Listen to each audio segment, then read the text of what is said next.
There have been at least 2 reports within the past few days of adolescents in the Big Country attempting to take their lives. One administrator at an Abilene mental health facility says we are in a crisis. Even though this mental health crisis is affecting people of all ages, our Annabelle Tuggle learned that it's adolescents who are being affected the most.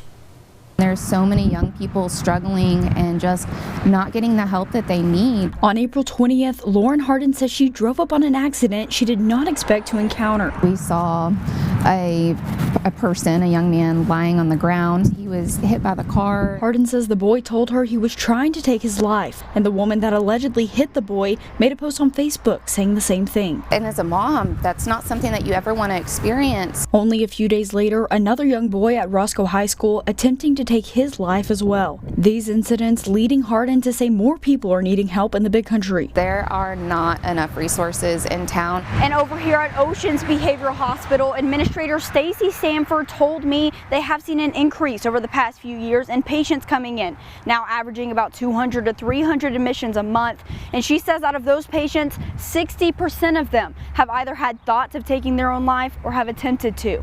We're seeing sicker patients. We're seeing more suicide attempts, more suicidal thoughts. And the patients they've seen an increase in the most? Adolescents. As far as adolescents go, we very rarely do we have an available bed. Roughly 95% of those report some sort of bullying, which Stanford says is a major factor in why they're at the hospital. She adds something needs to happen fast to help this crisis and bring more awareness. Hold bullies accountable, hold the schools accountable for enforcing the policies, and empowering people to initiate change by speaking up. Speaking up is the biggest thing that we can do for ourselves and for someone that we love. In Abilene, Annabelle Tuggle, KRBC, Abilene's local news. Thanks, Annabelle. If you or someone you know is dealing with a mental health crisis, a list of resources can be found on our website, bigcountryhomepage.com.